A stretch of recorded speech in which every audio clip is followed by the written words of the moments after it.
Olá, meus queridos. Hoje nós iniciamos o estudo da disciplina Noções de Teoria Geral do Processo. Nessa primeira unidade, eu irei trabalhar com vocês uma parte introdutória da Teoria Geral do Processo. Falaremos um pouco sobre sociedade e tutela jurídica, conflitos, as formas que temos disponíveis para resolver conflitos em nosso país, que são a autotutela, a jurisdição e os meios alternativos para solucionar eventuais conflitos. Analisaremos brevemente a diferença entre direito material e direito processual e, por fim, nos dedicaremos de maneira mais veemente aos princípios do direito processual. Para esse curso, tomamos como base o livro Teoria Geral do Processo, da professora Ada Pellegrino Grinover, que é um clássico no assunto. Procurem estudar pela versão mais atualizada do livro. Todas as especificações da obra estão disponíveis no plano de ensino da nossa disciplina. Lembrando que não é o nosso objetivo esgotar todo o conteúdo do livro, mas apenas apresentar aos senhores os pontos mais relevantes. Antes de começar, lembrem-se de sempre terem em mãos papel, lápis e caneta, para que façam as devidas anotações e registrem eventuais dúvidas. Pois bem, vamos à lousa. Primeiro, pessoal, vamos falar um pouquinho sobre duas correlações, quais sejam a relação entre sociedade e direito e conflitos e insatisfações. No direito, existe uma expressão em latim muito famosa que é a seguinte: ubi societas ibi ius. Acho que a pronúncia é essa. Essa expressão significa não existe sociedade sem direito. Voltem comigo na câmera.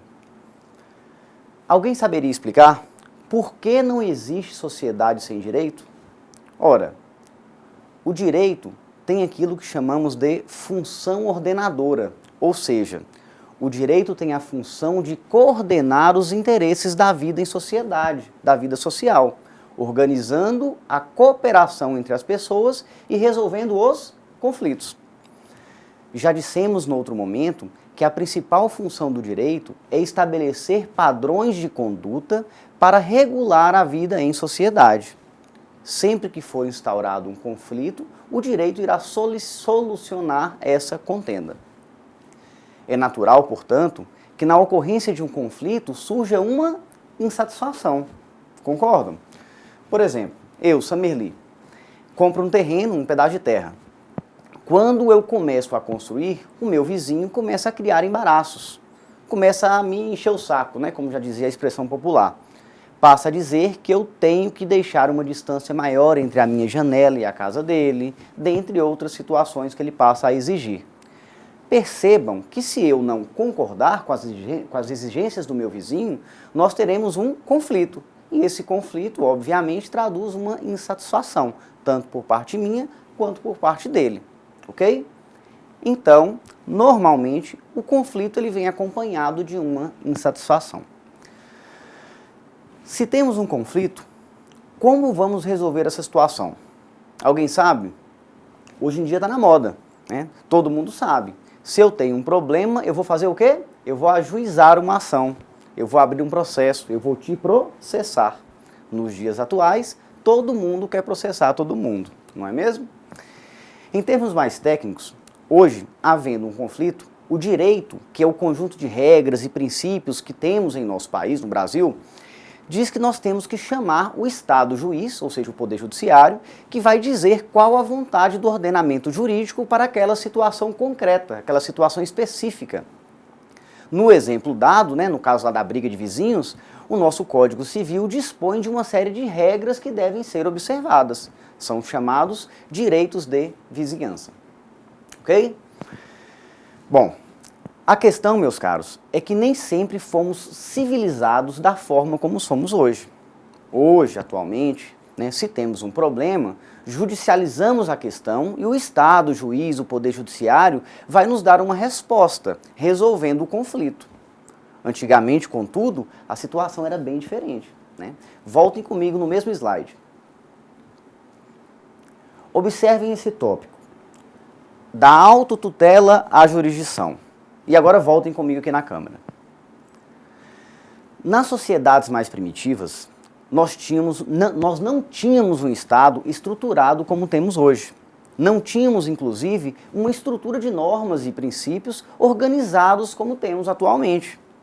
Em razão disso, a forma de resolver eventuais conflitos era bem diferente da forma como é hoje. Não tínhamos um Estado estruturado capaz de impor a vontade do direito à vontade dos particulares. E por isso, os conflitos normalmente eram resolvidos por meio da força. Estamos a falar da lei do mais forte. Como já dizia a expressão popular, as pessoas resolviam os seus problemas na porrada. O mais forte ganhava e o problema era resolvido. Era o que chamávamos de vingança privada. Guardem essa expressão.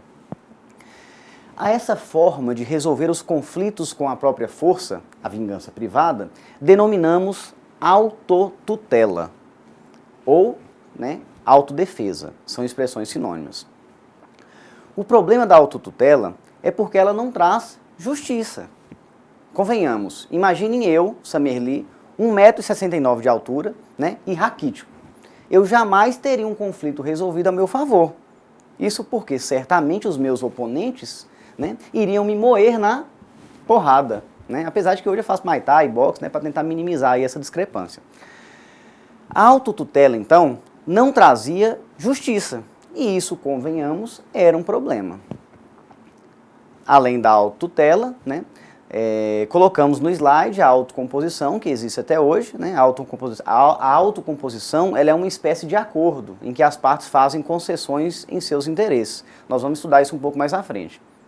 Essa autocomposição passou por diversas fases, que não é o nosso objetivo falar aqui nesse momento. No livro indicado, vocês terão acesso também a todos esses pormenores.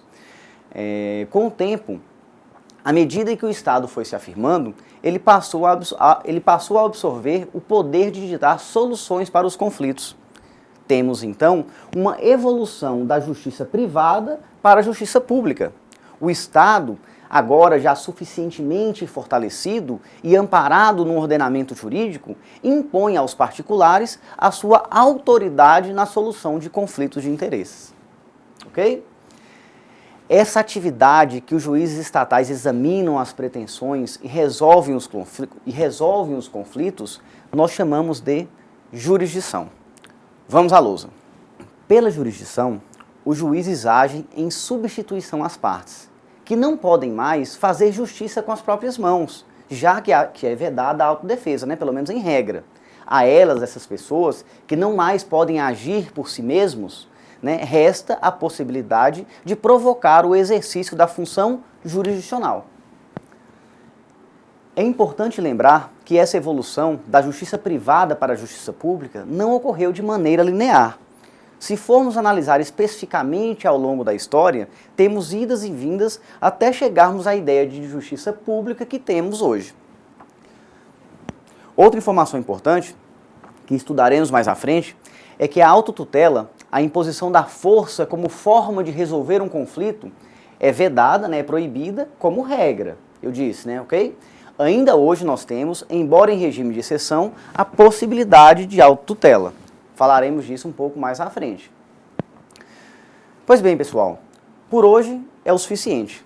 Daqui para frente tentaremos fazer aulas mais curtas e mais objetivas. Agradeço pela atenção e um grande abraço a todos vocês.